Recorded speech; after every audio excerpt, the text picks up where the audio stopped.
Hey guys, চলে এসেছি আবার আমার নতুন ভ্লগ নিয়ে। দেখো আমি আজকে চপ বানাচ্ছি, নিজের হাতে মশলা বানিয়েছি। আর এই যে চপ বানাচ্ছি, এখন তেলে ফ্রাই করছি। কেমন হয়েছে বলো বন্ধুরা তোমরা?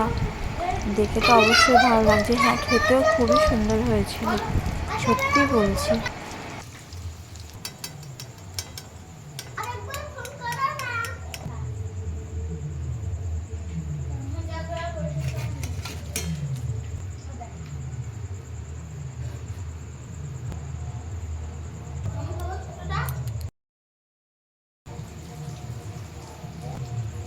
চপগুলো খুবই মুচমুচে আর টেস্টি হয়েছিল।